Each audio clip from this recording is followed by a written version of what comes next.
Welcome back to Beyond the Jump Scare, where we dissect the fear and fun of horror cinema.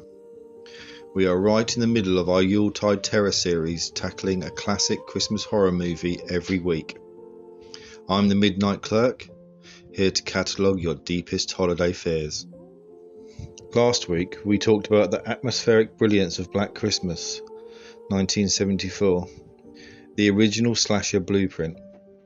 This week we are moving forward to the 1980s and jumping into one of the most controversial horror films ever made, 1984's Silent Night, Deadly Night. Now this film is famous for one simple, shocking premise: a killer Santa Claus.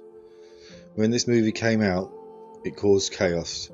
People were genuinely upset that Santa, the symbol of childhood joy, was being turned into a killer. We're going to discuss the massive media outrage, dive into the psychological reasons behind the killer's motives, and see if this film holds up as a fun, over-the-top 80s slasher, or if it's just naughty. Let's get to it. The legend of Silent Night, Deadly Night is almost bigger than the movie itself. When it debuted, the advertisements showed a jolly Santa Claus carrying an axe. This led to a massive public outcry. People protested the theatres. Major newspapers and even some parents' groups demanded the film be pulled. The protest focused on the idea that turning Santa into a murderer was sacrilegious and harmful to children. The studio eventually pulled the film after 2 weeks. A huge moment in horror history that really shows the power horror has to shock the mainstream. It proves that sometimes the scariest thing is the reaction to the movie itself. Unlike the unknowable Billy from Black Christmas, the killer here, Billy Chapman, has a clear, tragic origin story rooted in trauma.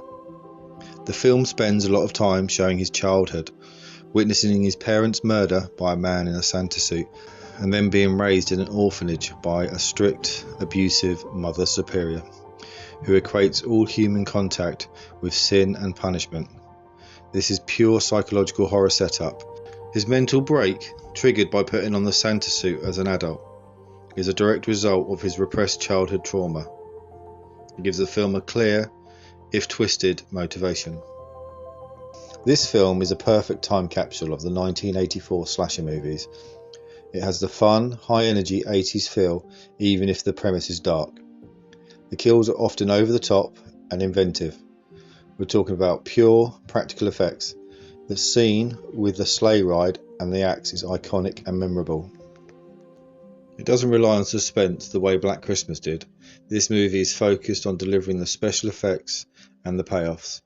It's loud, it's colourful, and it's unapologetically an 80s slasher, embracing the fun and sometimes silly side of the genre. A strong theme in this movie is the idea of moral punishment. Because Billy's mind is so warped by his past and the Mother Superior's teachings, he begins to believe he is an agent of justice.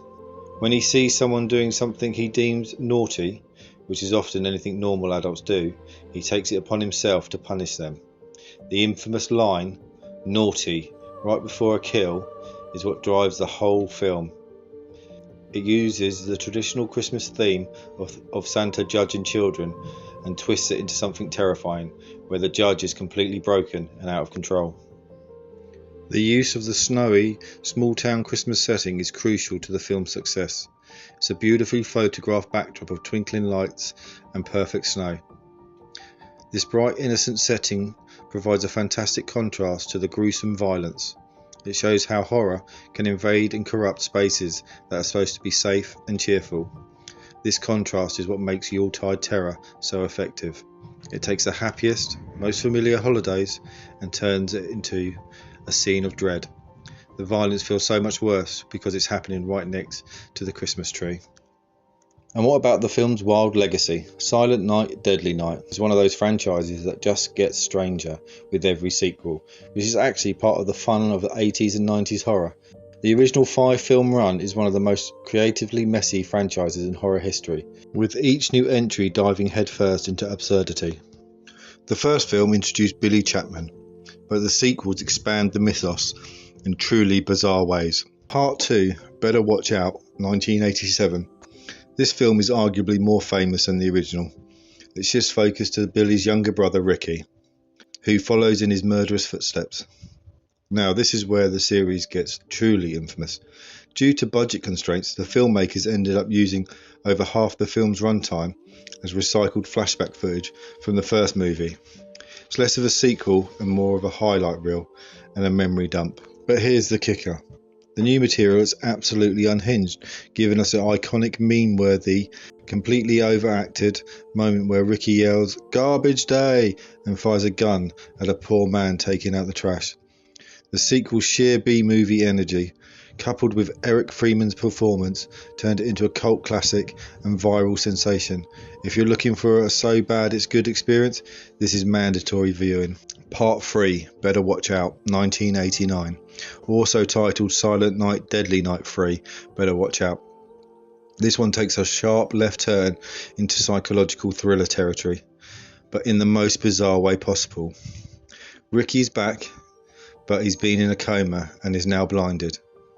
And get this, he has a completely transparent plastic dome covering the exposed portion of his brain. He can now inexplicably track his victims using psychic connection to a young woman who has the gift for clairvoyance. The movie tries to be much more serious and atmospheric, bringing in horror icon Bill Moseley as Ricky. But the premise of a brain-domed psychic Santa is so inherently absurd that it just ends up being a wild ride. It's generally considered the weakest link in the original chain, but you have to appreciate the sheer dedication to the transparent brain dome concept, making it a visual absurdity that rivals the most outlandish horror prosthetics. Part 4, Initiation, 1990. This is perhaps the most baffling sequel ever made, and it marks a dramatic change. The series completely abandoned the Santa Claus and Billy/Ricky storyline here. The filmmakers decided to make a movie about a coven of insect-themed witches and pagan rituals centered around the winter solstice. There is no Santa, no Billy, and barely any connection to Christmas other than the wintry setting and the title. Completely different genre and story. Supernatural body horror film leaning into the occult. It really proves the studio was simply using the recognisable title as a hook, creating a massive bait and switch for the unsuspecting audience who came for the Killer Santa. Part 5, The Toy Maker, 1991. Similar to Part 4, this installment focuses on a new, unrelated story about a toy store owner, played by the legend Mickey Rooney, whose shop creates killer demonic toys. It's another genre shift, leaning into the killer doll and dark fantasy tropes. This film solidified the franchise's identity as a horror anthology loosely tied to the holidays, rather than a consistent slasher narrative, making the original 5-film run one of the most creatively messy in horror history. And let's not forget the modern attempts to bring the Killer Santa back. There was the 2012 remake titled Silent Night, a decent, modern and a very gory watch. And the latest news is the new 2025 remake, which is set for release any day now. The new version looks like a bold, fresh take on the Billy Chapman story, and it proves that the Killer Santa concept is here to stay. And speaking of the new film, once I've had a chance to see the 2025 remake, I'll be sure to write a brand new blog piece on Beyond the Jump Scare blogspot to discuss the new take on the story. So where does Silent Night, Deadly Night land on our official Beyond the Jump Scare rating scale? Startle factor, I'm giving it 3 out of 5. Has a few good jolts, especially in the orphanage scenes. Atmosphere score is less subtle dread and more psychological trauma, so a strong 4 out of 5. The setting is great, but the mood is different from Black Christmas. Gore score, this is pure 80s. I'll give it a 4 out of 5. The special effects are memorable and definitely a key feature to this film. Overall, it's a necessary watch for any horror fan, especially those who love the 80s. And that wraps up our look at Silent Night, Deadly Night, the movie that proved nothing is sacred, not even Santa. What did you think of the film's controversy? And do you prefer the motivated killer like Billy or the ambiguous terror of a killer like Billy from Black Christmas? Let me know. Before we go, remember you can find more of my thoughts on horror films and the latest releases over on my blog, which is also called Beyond the Jump Scare.